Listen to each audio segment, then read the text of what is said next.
Here's a little addendum. I put the 5Y3 back in. That knocked the plate voltage down to 298 at about 38 milliamps per tube, which calculating out is about 10.7 watts per tube, minus the screen current, which is about, I'm just going to roughly guesstimate it at 10%. So 10%, so it's going to be about 9.7 watts per tube, roughly, with this new 250 ohm, can't see it because of the light, but it's 250 ohm, 5 watt bias resistor.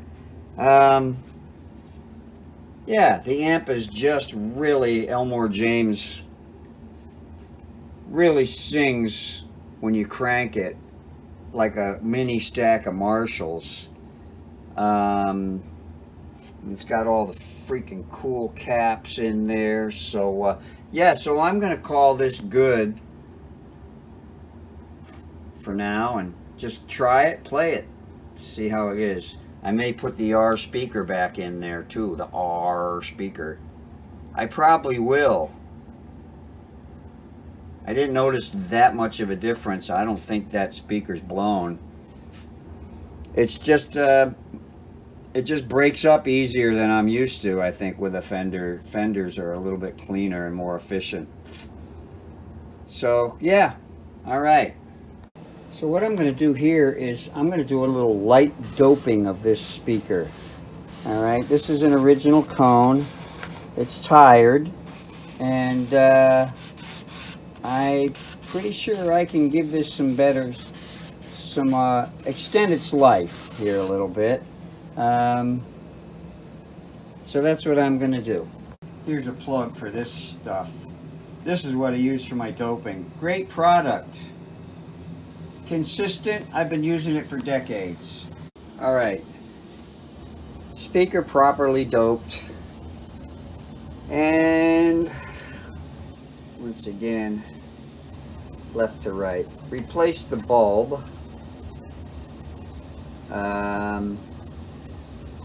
Replaced all these wires going, the umbilical cord going to the speaker and output transformer with a jack, so this thing can come in and out of there for working on easy. Added a couple of terminal strips here and some nice filter caps and some really nice bulletproof caps here throughout. Really, really beautiful stuff here. And then replaced all the pretty much every tube in here has been replaced. I got a match set. This Philco is new old stock, came out of the box. This one is tests around the same. And I put a stronger 5Y3 in there. So yeah, pretty good. Now to plug it in one more once. So I replaced this crusty rock hard set of feet with these cool vintage Fender feet. Oh yeah. All right, there were some questionable resistors and some funky wiring in there, so I've cleaned this area up between these two preamp tubes. And I'm going to take a close look at this phase inverter and see what's going on here. The amp doesn't sound any different. It still is pretty overdriven-y. So I'm starting to wonder if that's just the way this amp was. But I'm going to clean this up and check all these values here. See what's going on. Well, after listening, there was a little cap in there. It was labeled 500 mm well, it says picofarads. It reading 375 picofarads, and I listened to it on and off. Didn't seem to do anything. I think someone was trying to clean this up. So here it is.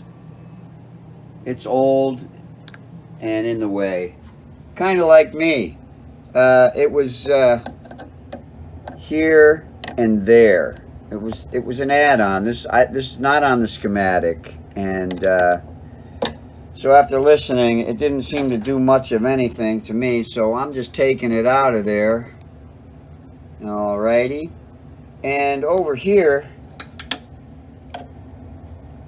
I'm debating whether to go with the schematic.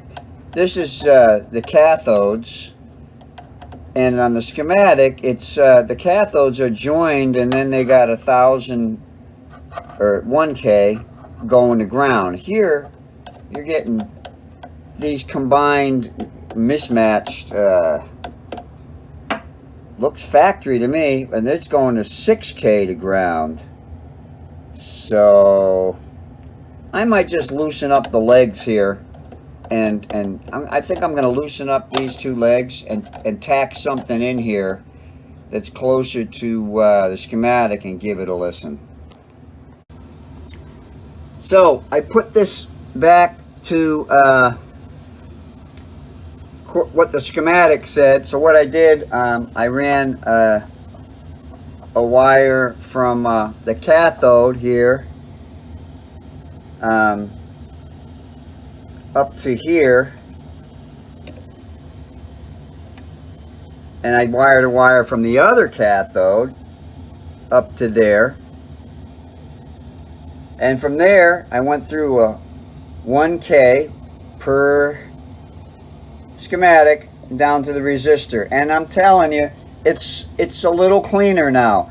That was stock wiring there. You know, those resistors that were in there, they were stock, so I don't know what they were trying to do.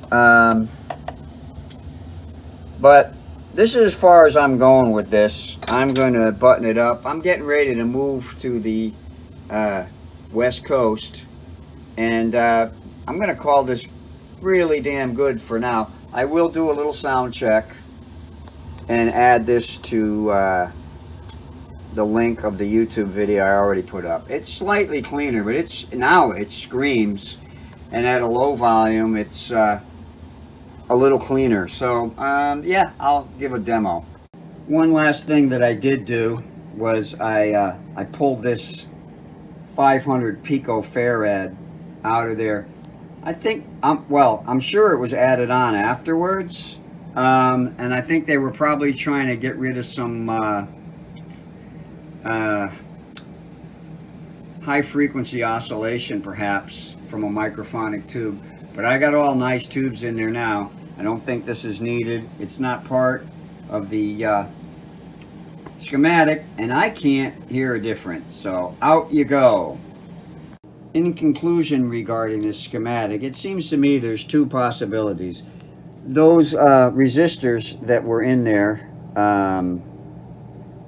here and here, and the ones that I changed to a 1K here per this schematic, two things come to mind. One, it's an earlier amp, and then they changed that and changed the schematic, or drew the schematic afterwards to reflect that, or this is an earlier schematic and they decided to change it the other way. I tend to think this is a later schematic than the amp, because with this 1,000 ohm here rather than those other two that were equal to about 6K, the amp was a little dirtier and not as much.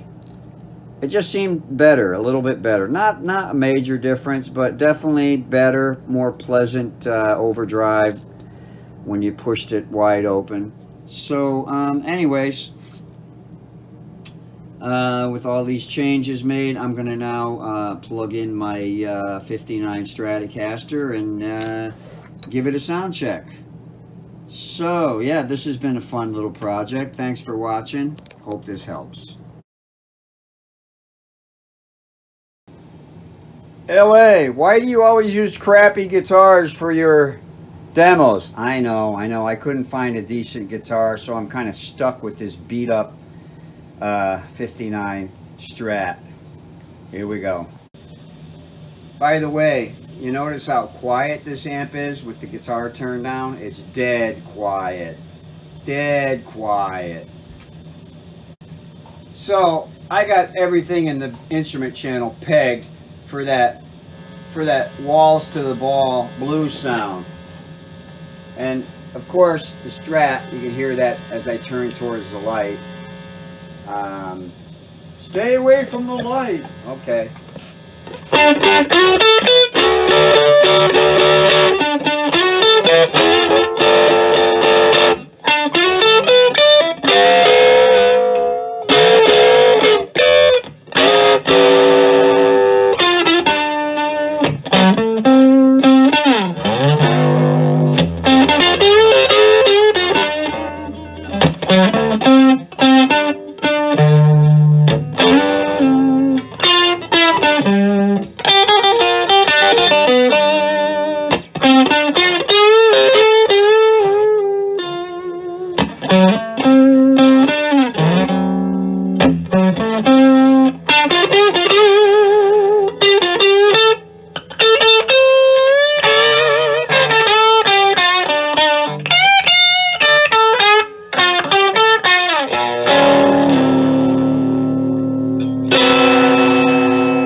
All right. Okay, so this is my jazz guitar. I'll give you a small hint about that.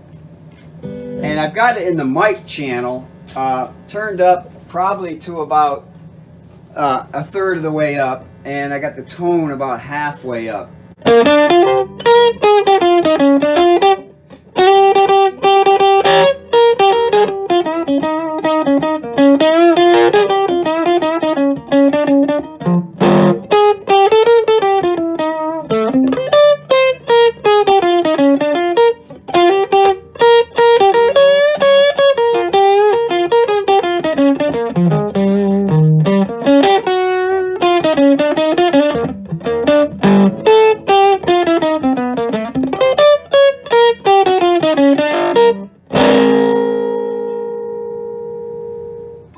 So this concludes the addendum to the